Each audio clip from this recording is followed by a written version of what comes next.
Yeah, so that was really like cool and interesting because as we were mentioning about the opportunities and stuff like that over there, right? Yep. So what are some opportunities that you have, I don't know, taken advantage of, that you're involved with, like extracurriculars, or what's your experiences in IQ and in the environment? Sure, yeah. I would like to, preface by saying that there are so many opportunities out there. Just take as much advantage as you can. If you think that you're not able to find a part-time job or an internship, there's so many other things you can do, such as job shadowing and externships and whatnot. So please take advantage. Externships, right? Wow, nice. Well, what is it? Externships. What's the difference? Have you heard of the company called Forage or the website? Oh yeah. Yeah, it's basically like I guess like part-time internships you're doing. So even smaller than internships, but companies are giving you projects in terms of what they deal with, and you get a certificate of completion. Oh. So they're not actually like using your work, but it's basically replicating it. It's like they're outsourcing it. But it's for you. Yeah, exactly. Yeah. So going back to your question, what extracurriculars that I take part in, and what jobs do I have on campus in general? I would like to start off with my first job that I had was as an orientation leader, which I think by far was like the best experience I had in the US. Indiana University welcomed more than 9,400 freshmen this past fall semester, and that's a record-breaking one, Right, that is. Yeah, and there were just 30 of us orientation leaders accommodating to these so many freshmen and their parents. Okay. So every day we were running orientation, and what my role was to help students navigate their way around campus, tell them about the life of being a student at IU, and what kind of things do we do for fun, how are the housing accommodations, where will you go for food, and whatnot. So basically getting them oriented with everything to do with IU. I mean, that itself is such a good thing to build connections. Yes. Because you're meeting so many people and, of course, benefiting them. But even learning new stuff, learning from different cultures and stuff. Friends, I guess. Yeah. Definitely. I will say it was very mentally draining because you're going, you're doing the same thing every day, and you're, doing your introductions and, welcoming people, telling them, okay, lunch is over here, next is this presentation, next is that presentation. And the questions they ask you are kind of similar or the same every day. Like, oh, will my son or daughter be okay at this accommodation? How is finite math? How is calculus? Is it I don't think all of that. Right? Or like they'll be asking Pavan like questions. I think Pavan was telling me about this. Like some people will be asking questions, either extremely specific, like if my son is an engineering major, will this classes start to attend? Right. Yeah. Most of the questions you only have an answer to, right? So you just have to say, I'll get back to you on that, or let me ask my supervisor or my boss, and then they can direct them to the right resources. And then do you ask the supervisor? Or I do, yes. No, you have to take care of the person. Something they taught us during the orientation training, which is what we did before. You got training? Yes, we had to take a 1 credit class during the spring semester for the orientation, right? And it was a class in leadership. It was called Seminar in Leadership. Interesting. And they taught us that we always have to go the extra mile. For example, if somebody asks a simple question like, where is the bathroom? You don't only tell them, oh yeah, you go straight and take a left. The better way of doing it is telling them, you go there, okay, but let me show you. But the best way of doing it is going to the bathroom with them, standing outside and getting them back to where they need to be. So because you have to keep in mind that this is a completely new environment for all the students and their parents. So if they get lost, they're our responsibility. And if they get lost, I messed up. You have no one else to blame other than yourself. Because it's simple. When I came in as a new student, even they, spoon-fed me in a way, kind of like showed me the way. So that's how things are done. So like basically you went to Indiana, you had this experience for yourself, like people telling you where everything was. Yes. Nice. And then after like one semester, after one semester, you got to do that. Yes. Because when I felt like these other orientation leaders, when doing my orientation, they were being so super nice to me and basically telling me all the great things about IU. I was like, wow, I think I can see myself in their shoes. I want to do this for them. I want to be the green light. I want to be a supporter or a guide for someone. Beacon of hope. Something like that, right? Especially for the international student community, which takes me to one of my other jobs. I'm an international student ambassador at IU, and what that job entails of is, giving international students kind reminders about making sure you get a travel signature before flying, because if you don't have one and you try to come back to the States, there can be problems. Or making sure that you're not working more than 20 hours a week per 20 hours a week during this regular semester, because that goes against your F1 status. status visa. You're really limited as an international student in terms of where you work and for how many hours. And if you pass that, there can be dire consequences. So you need to be a little cautious about that. Interesting. So I mean, in these opportunities, how exactly in university or even in high school, on a high school level, right, how did you go about getting them? Like, did the university then send you emails about, oh, this is happening and this is a open position for grabs, or how did the process go about? Right. So the orientation leader job, that was, massively, so there was an mass email sent to all students saying that there's this opportunity, apply if you're interested. So that's how I got that job, correct? After a couple of interviews here and there. But I've realized that most of my other jobs are just through the power of networking or word of mouth. So you go up to a professor and be like, a professor that you like maybe, or in a class that you're excelling at. For example, that was Introduction to Informatics for me. I went up to the professor and I asked him that, hey, I'm really enjoying this class. Do you need any extra, additional assistance? Is there any way I can help? It's even fine if it's unpaid, just volunteer. I just want to make somewhat of an impact in the other students, the community in general. And they actually told me to apply for the teaching assistant job. Over there, they call it, specifically an undergraduate instructor, and it is a paid position, which I found out later on. And they told me this was like a 13-hour work commitment per week. Are you up for it? And I said I am, and I'm an undergraduate assistant right now, undergraduate instructor. Because he's so good at social informatics, that's why they gave him the job over other. Yeah, it was. I topped that class during the first semester. I got 104%, which I didn't even know. 104%. Yeah, I didn't even know it was possible because back in Australian National University, the grading system was very different to the US or also the IB or AP A levels. To talk about anything, right? The Australian National University there was high distinction, credit, pass, and so on. For the US, there was obviously A plus, A, B, and all, but because of the amount of extra credit that professors give over there, you can somehow manage to get more than 100%.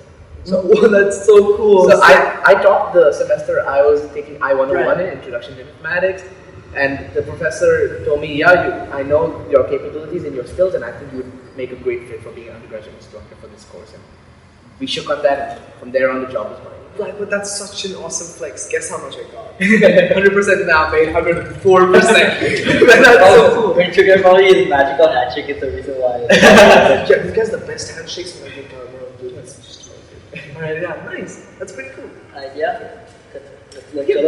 So I mean, and now of course you've been doing so much. It's probably really hard to balance and really hard to. Yeah, let's get into that first. How did you balance all of that? All that, time, because that's 3 positions. They're all really of high responsibility. Yes, and also taking 18 or 19 credits per semester, which is a lot because the usual student, the average student takes about 15 credits. I always try to push myself and take more than that because I also want to try to graduate a semester earlier. Because that is saving an extra 20 grand for my dad. So, it's all about money after all. I am Sindhi and we're always thinking about money. So. No, but in terms of managing everything, I feel like you gotta have a planner, number one. You gotta maintain a journal where you write all your responsibilities, all your commitments. I need to be at this meeting at this time for this duration, or just having sticky notes all over your room, or I personally maintain, number one, a journal. I have an event planner. Outlook really helps me. You can set reminders on your Gmail or Outlook itself. So if I have a Zoom call coming up, I'll just get an alert 30 minutes before the meeting and stuff like that. And planning your day the night before. I think this is the not biggest. In the morning, the night before. Yeah, not in the morning. In the morning, you just woke up. You might not be as fresh. You maybe need to grab a cup of tea or coffee, get the day started, go to your first class and whatnot. But if you plan the night before and you write it down, that has been a game changer for me. I know I might be a little extreme in terms of writing all my commitments down, but hey, they work for me, and it's all about, we all are different, individuals, and different set of things work for us. Some might not. So it's just about trial and error. I found that this system really works for me. I plan my whole day out. For example, this podcast right now, it's written on my notes that Pavan has to attend this podcast from 10:30 to whatever, and after this I need to be somewhere else. So, because I planned the night before, it really brings so much more clarity into the picture, and I'm able to compose my responsibilities and fulfill everything I need to do for the day because of that. Sweet, man. And even getting back to that 104%. Right. That is of course, jokes apart, a really awesome achievement. Right.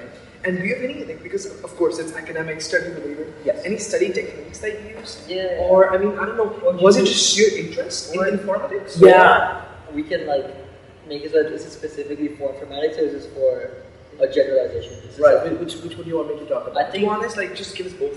The board, just go general. Sure, I'll start off with the general one. Sure. Once again, I'll preface by saying that everyone's study techniques slightly differ. You know, some people might prefer, once they're like trying to like learn something or memorize it, they might prefer like highlighting or active recall. Yeah. But what has personally worked for me is mass practice versus, distributed practice over mass practice. And what that means is studying 30 minutes per day before a big test for like a week straight, rather than cramming it all in one night.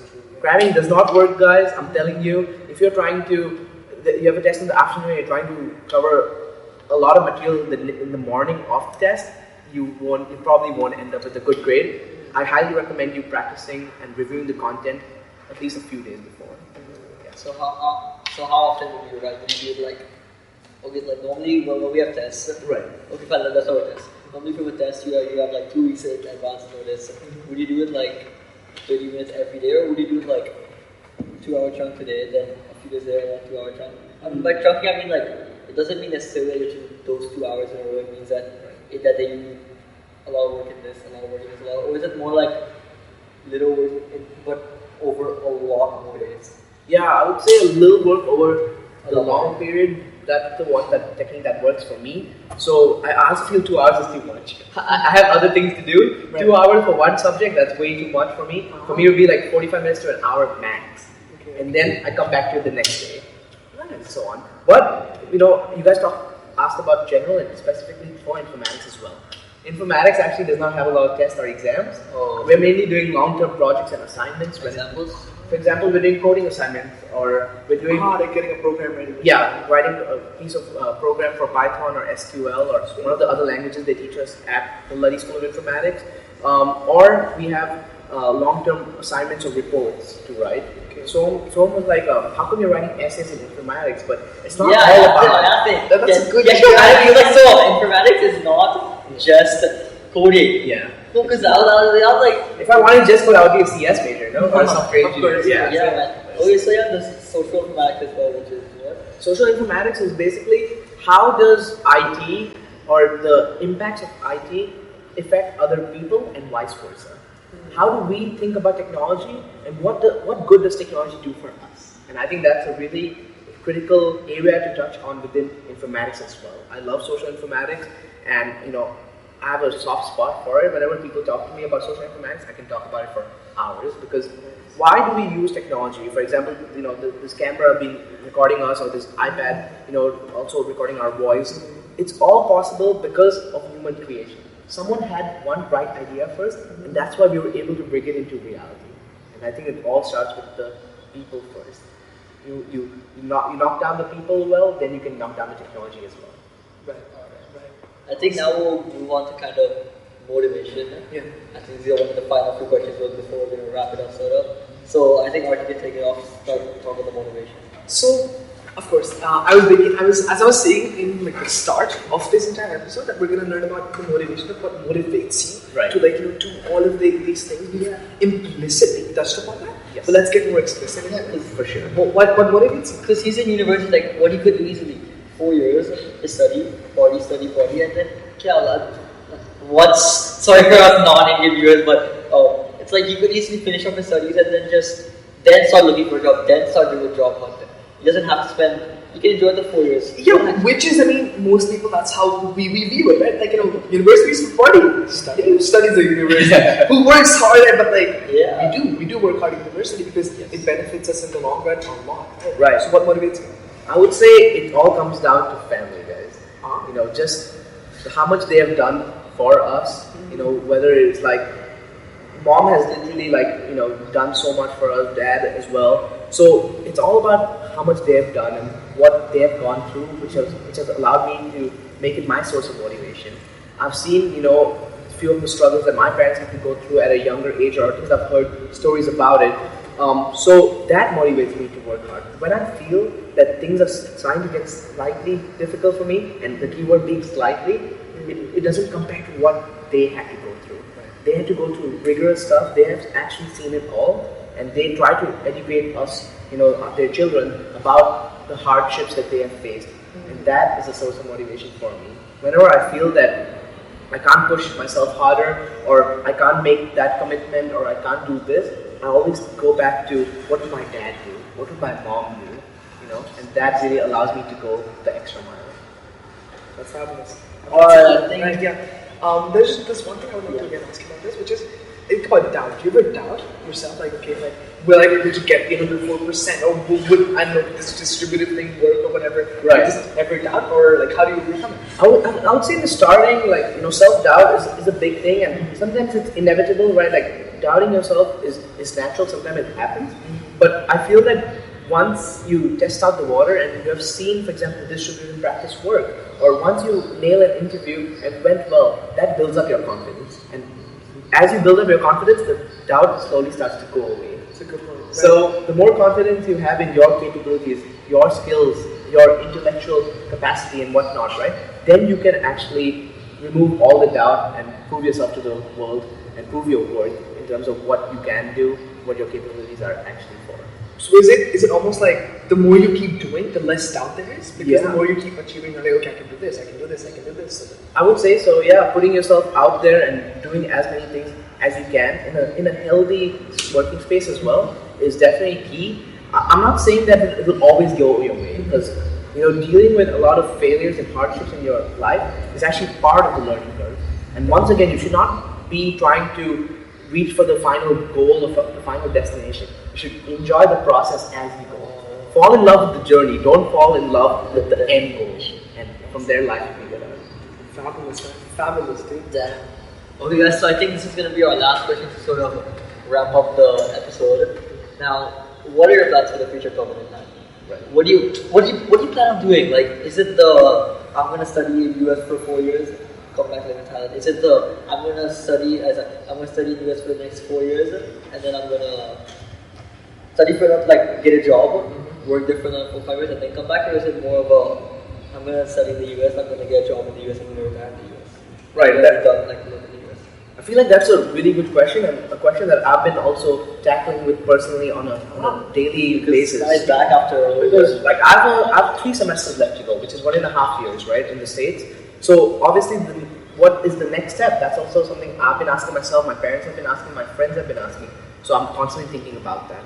And I think I've kind of made up my mind in terms of, in the short run, I want to work in the US, gain a couple of years of work experience over there, because I feel like we are spending so much in US dollars, so it also makes sense to earn in US dollars, right? Because return on investment. Definitely, yeah. Obviously, you have to keep in mind that also the day-to-day expenses over there, or the cost of living is also very high. It's proportionate to your income. But I feel that there's so much scope for growth, especially in the IT sector, in the IT field, that if I was to start off working at EY, for example, at 85,000 per year, I can see myself making 6 figures 2 or 3 years after that.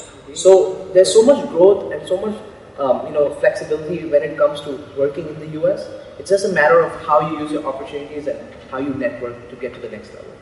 So work a couple of years in the US, and eventually I would like to start, number 1, my own business, and number 2, alongside that, start my own family as well. Because I spoke about the importance of family and how close I am with my own family, so that's a very big thing for me.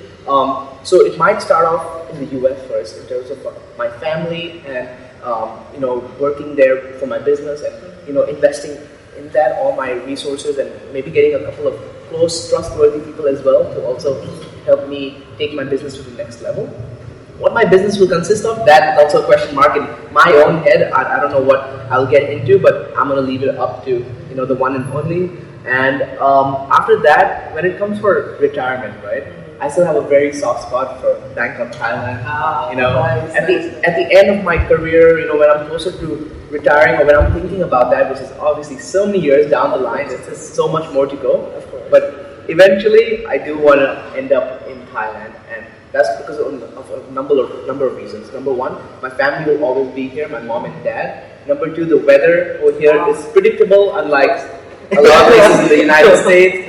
And number 3, the food and people. They're just so nice. Thai people, they're so genuine. They will always lie to you. And my journey in Bangkok, Thailand for the last 18, 19 years has been so awesome. And this place definitely holds a very soft spot in my heart. And hey, I can eat kapao kai every day.